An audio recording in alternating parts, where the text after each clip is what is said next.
This is VOA News, reporting via remote. I'm Jeff Custer. The head of the Russian Orthodox Church is calling for a 36-hour Christmas ceasefire in the Ukraine at the end of this week. Associated Press correspondent Karen Shamus reports. The head of the Russian Orthodox Church has called for a 36-hour Christmas ceasefire in Ukraine. Moscow Patriarch Kirill suggested a truce over the Orthodox Christmas period. The Russian Orthodox Church, which uses the ancient Julian calendar, celebrates Christmas on January the 7th. The proposal was dismissed by Kiev officials who called it a cynical trap and an element of propaganda. Kirill has previously justified Russia's war in Ukraine as part of what he called a metaphysical struggle to prevent an ideological encroachment from the West. Russia has made no comment on Kirill's call. However, Russian President Vladimir Putin has apparently told Turkey's president that he reaffirms Russia's openness to serious dialogue with Ukrainian authorities. I'm Karen Shamas. And in breaking news this hour, the Kremlin press service is reporting the Russian President Vladimir Putin is calling for that ceasefire beginning midnight Friday through Saturday along the entire line of combat in Ukraine. Putin called on the Ukrainian side to also declare a ceasefire and give Orthodox citizens in Ukraine the opportunity to attend Christmas services. Pope Francis joined tens of thousands of faithful in bidding farewell to Pope Emeritus Benedict XVI at a rare requiem mass for a dead pope presided by a living one. That ended an unprecedented decade for the Catholic Church that was sparked by the German theologian's decision to retire. Bells tolled and crowds applauded Thursday as pallbearers carried Benedict's cypress coffin out of a fog-shrouded St. Peter's Basilica and placed it before the altar on the square outside. Francis opened the service with a prayer and closed it, solemnly blessing the simple casket. This is VOA News. The World Health Organization is criticizing China's very narrow definition of COVID deaths, warning that official statistics are not showing the true impact of the current outbreak in China. There is growing concern over China's steep rise in COVID infections since Beijing last month abruptly lifted years of hardline restrictions, with hospitals and crematoriums quickly overwhelmed. Yet China has only officially recorded 22 COVID deaths since December and has dramatically narrowed the criteria for classifying such fatalities, meaning that Beijing's own statistics about the unprecedented wave are now widely seen as not reflecting reality. Speaking to reporters Wednesday in Geneva, WHO Director General Tedros Adhanom Ghebreyesus said it's understandable several countries, including the U.S., have now implemented travel restrictions on visitors from China. With circulation in China so high and comprehensive data not forthcoming, as I said last week, it's understandable that some countries are taking steps they believe will protect their own citizens. London's Met Weather Office said Thursday Britain had its warmest year on record, with official figures showing 2022, the latest evidence that climate change is transforming Europe's weather. The Met Office Weather Agency said Thursday Britain had its hottest year, exceeding 10 degrees Celsius for the first time. Met Office weather presenter Alex Deakin told the Associated Press Britain's 10 hottest years on record have all come since 2003. There's a really strong signal that it is getting warmer. It doesn't mean that every year will be the new warmest year on record, far from it. But just an example, that the 10 warmest years on record have all been since 2003.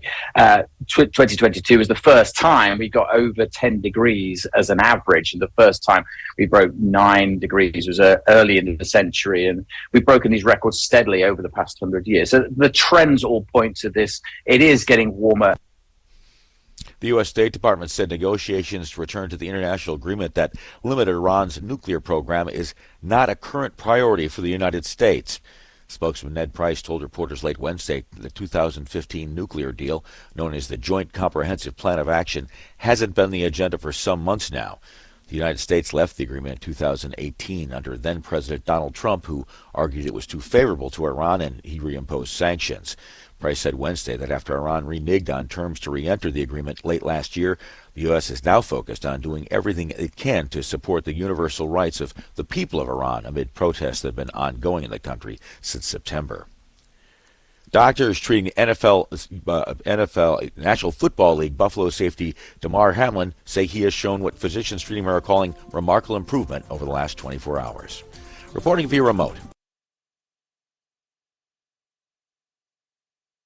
Please subscribe, like, or comment. Thank you.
Thanks for watching.